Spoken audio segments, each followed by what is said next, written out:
This is a Let's Talk Church Safety and Security microsode with your host, Paul Buckner.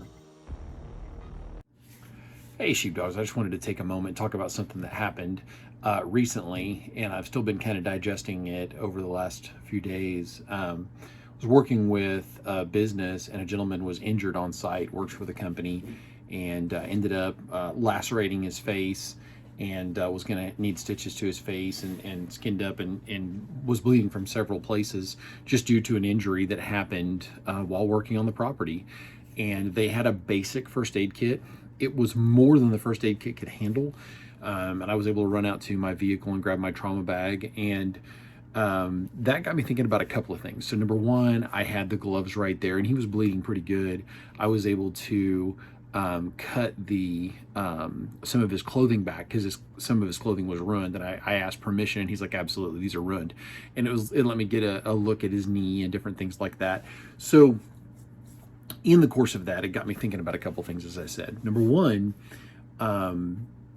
having the right gear close by is important. I had my bag, and it's been for the longest time combination go bag and trauma bag. And really what's been in it, which has been heavy, was backup magazines for the weapons that I would carry and or what officers would carry if I'm running as a chaplain. And I looked at that today and I was like, I can remove, because when I'm wearing my duty gear, I don't need the extra magazines because I've already got them on my duty gear. So that actually freed up way over half the weight in the bag. Probably 3/4 of the weight in the bag is gone, which is going to make it way easier to carry when I need it. And it's actually going to open up space for more trauma gear. So that's more, I can put an extra set of shears in there, because sometimes you might be working in tandem with somebody that knows what they're doing. That will let me put more gauze and different things like that in there. There's already 2 tourniquets. There's actually a SWAT tee and 2 CAT tourniquets in there.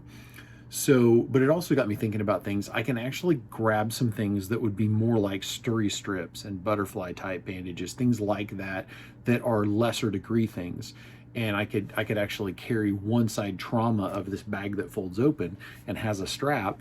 And on the other side, it would let me carry the heavier, more trauma related stuff. So I'm revisiting that and thinking about some pretty serious first aid kit boo-boo gear that could go in half of this bag, and then the other half of it could be trauma. So that's pretty cool, because it'll let me carry like more alcohol swabs and different things like that. Because one of the things that I see a lot with minor injuries, like there was a mom, her child decided to use his face to open a door at a church I was doing security for, and I was giving her a lot of alcohol swabs. It was minor. He just had a lot of minor little cuts from what he had just done to himself. And she wasn't concerned about putting a pair of gloves on or anything. She's mom. And at another scene, someone went through a window. I was riding as a chaplain, and a woman went through a window in a fight, and by the grace of God had minor cuts. She should have been lacerated deeply, and praise God she wasn't. But I went through almost all my alcohol swabs that I had on me, helping her. I'm standing there handing her, tearing them open, and offering her the swab out of the packaging, and she's taking the swab out and working on her boo-boos. That will let me carry a wider variety of gear. So part of this thought is revisit your gear and revisit your gear regularly. First off, we should be looking at stuff annually. It'll let me carry better tape for certain injuries, and I'll actually be able to put, I've got some duct tape. There's actually other kinds of tape that I've found work in certain things better than others. And so let me carry about 3 different kinds of tape.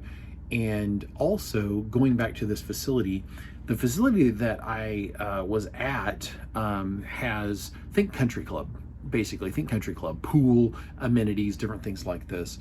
And their first aid kit was not adequate to the task. So this is one of those things to really think about. And I'm at a site today. I bet if I went and looked at their kit, it's probably not going to be adequate to that type of an injury either. So something to really think about is, how big is your campus? How far are you from things?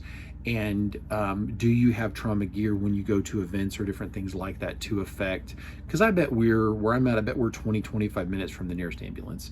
So if it was bad, I could have held him together with the stuff I've got in my bag. I'll definitely be improving what's in my bag.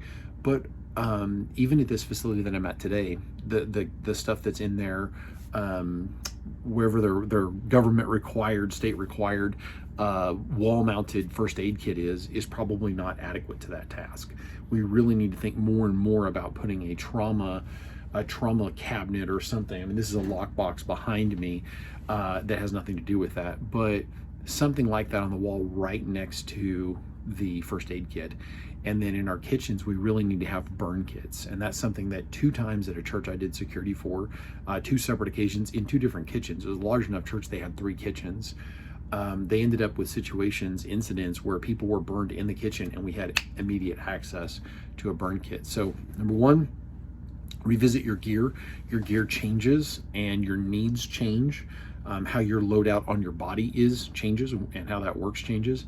And so as I'm shifting my focus from being a self-defender and a chaplain to being a self-defender chaplain, well, and also I've done church security for years, so church security volunteer, but also into law enforcement, it's changing some of how I look at things. And I'll take you on that journey with me, and maybe some of it'll bless you. And some of you guys a lot of you guys are ahead of me on the journey when it comes to medical, so you'll have suggestions and things that you use.